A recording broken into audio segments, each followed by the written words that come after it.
Welcome back. We're now ready for the final saga of the Herods. First of all, let's take a look at what we've learned so far. Herod the Great, first of the Herod line, ruler when Jesus was born. The Herod that the wise men came to visit. The Herod that issued the proclamation ordering the death of the children 3 years of age or under. And the Herod that forced the flight to Egypt of Joseph, Mary, and the baby. Herod Archelaus, one of the successors, ruled over the area of Judea. After Herod the Great died, Jesus and his family returned back to the area, but they decided to go north into Galilee because of all the upheaval that was occurring under Herod Archelaus.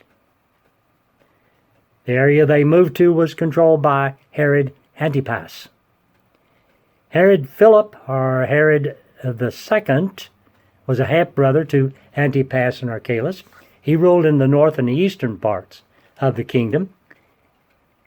And, of course, Herod Antipas, who ruled over Galilee, was responsible for the deaths of John the Baptizer and Jesus the Christ. So now all of this brings us up to Herod Agrippa I. And we're looking at a time period somewhere between 39 AD and 44 AD. Agrippa I was the grandson of Herod the Great. He also took the name of King Herod, as did his grandfather. He was a brother to Herodias, the wife of Philip first, and then to Antipas later, which is what caused the problem with John the Baptizer. Herod Agrippa was a very close friend of Caesar Caligula, who became the emperor of Rome in 37 AD. He strongly supported Caligula's desire to see the end of Caesar Tiberius's life, his predecessor, so that Caligula could succeed him.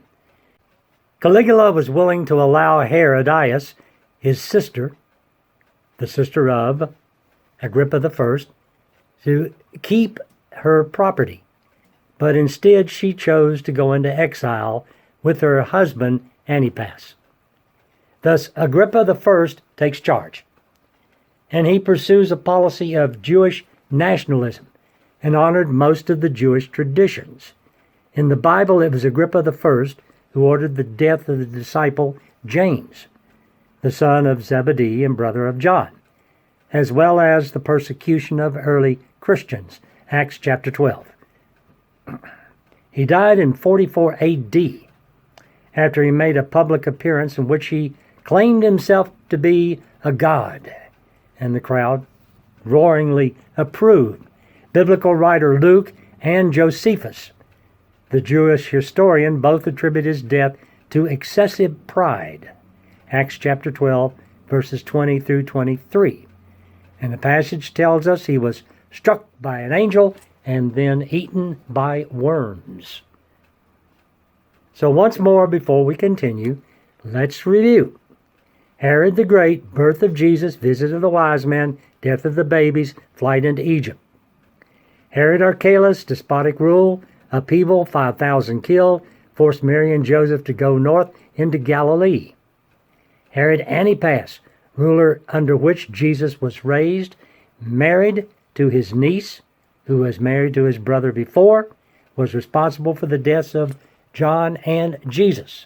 Herod Philip, half-brother, ruled the north and eastern parts of the territory that was given to Herod Agrippa I when Herod Philip died. Herod Agrippa I took the territory of Philip and Antipas. He persecuted the early Christians, ordered the death of the apostle James, the son of Zebedee and brother of John. Now we can talk about Herod Agrippa II. He was the son of Agrippa I, the great-grandson of Herod the Great. He was young at the time of his father's death. He was only 17. Emperor Claudius ruled that he was too young to sit on the throne. So for a while, Claudius named a Roman ruler.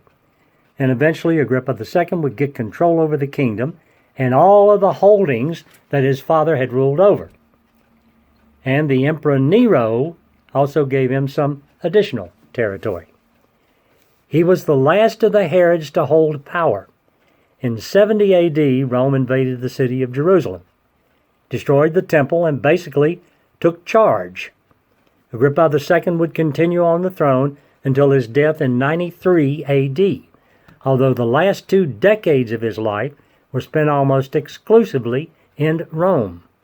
Basically, he ruled in name only. Herod Agrippa II never married and left no official heir. Thus, the Herodian dynasty died at his death. Agrippa II made sure that the work on his great-grandfather's second temple was completed. Herod the Great had started the temple, the 35-acre temple compound, sometime around 19 B.C. And work continued on that up until Herod Agrippa II in 63 A.D., some 67 years after Herod's death, and only 7 years before it was destroyed by the Romans in 70 A.D. Now here's an interesting thing about Agrippa II. He and his sister spent the early years of their childhood and a lot of their adult life in Rome, where all the Roman client kings, like their father Agrippa I, had been to be educated. Thus the 2 siblings, Herod the Great's grandchildren, became very Romanized, and they also began an ancestral relationship in Rome. Even though Bernice was politically married off to several small kingdoms' kings, she had had 3 husbands. The first when she was 13.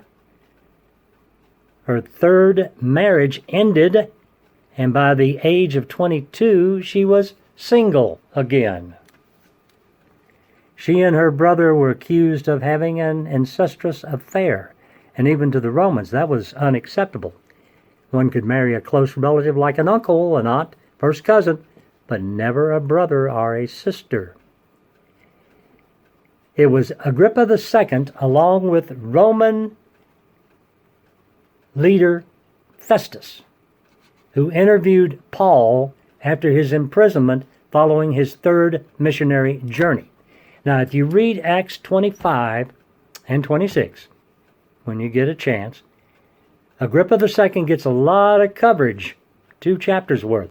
Briefly, what happened was, Paul was brought before Agrippa II to present his case, his defense. Paul took advantage of the opportunity to preach to Agrippa and Bernice, who was there with him, telling them about Jesus and how he came to be a messenger of God and spreading the word of Jesus. Acts chapter 26, verses 24 through 27. For the king knows about these things, and to him I speak freely, for I am persecuted.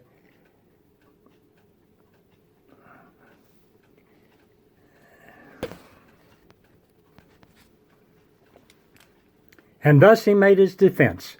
Festus said with a loud voice, Paul, you are mad. Your great learning is turning you mad. But Paul said, I am not mad, most excellent Festus, but I am speaking the sober truth. For the king knows about these things, and to him I speak freely. For I am persuaded that none of these things has escaped his notice. For this was not done in a corner. King Agrippa, do you believe the prophets? I know that you believe. And at this point, Agrippa II then made one of the most famous quotes found in the New Testament. Agrippa's reply is best known in its King James Version. It reads like this. Then Agrippa said unto Paul, Almost thou persuadest me to be a Christian. Almost persuaded. Sounds like a song title, doesn't it? And that's exactly what it is. Almost persuaded, now to believe, almost persuaded, Christ to receive, seems now some soul to say, Go, Spirit, go thy way, some more convenient day, on thee I'll call. The inspiration for that song comes from this passage. And unfortunately, that hymn is not in our green hymnal or our chalice hymnal. Although we have sung it, I've pulled it out of other hymnals. It's an old standard, first published back in 1871. And the biblical text then goes on to say in verses 30 to 32, "Then the king rose, and the governor and Bernice, and those who were sitting with them, and when they had withdrawn, they said to one another, 'This man is doing nothing to deserve death or imprisonment.' And Agrippa said to Festus, 'This man could have been set free had he not appealed to Caesar.'" So if Paul had not made his appeal to Caesar, he would have been let go. But as a Roman citizen, he had the right to appeal to Caesar, and he did. The appeal had to be issued, and it had to be answered. So Paul was sent to Rome. So we have Herod Agrippa II. Herod almost persuaded Agrippa II, the guy who held the trial of Paul. Now again, it's not my intent in all of this to get you enough information to write a whole biography of the Herod family. I'm simply trying to get enough information to you that you can understand which Herod is which that's being talked about as you read through your Bible. If you want to get more information on the Herods, there is plenty of reading material. And it is an interesting family to study. So let's recap one last time. Herod the Great, birth of Jesus, wise men, death of the babies. Herod Archelaus forced Joseph and Mary and the baby to Galilee to avoid all the turmoil that was present in Judea. Herod Antipas, the death of John the Baptizer and of Jesus. Herod Philip, the northern and eastern part of the kingdom, could have been the husband of Herodias. Herod Agrippa I killed the early Christians, including James the Apostle, the son of Zebedee. And Herod Agrippa almost persuaded the second, the Herod who tried Paul and sent him to Rome, where Paul would ultimately be executed. You see, understanding the Herods helps you to understand the Gospels better.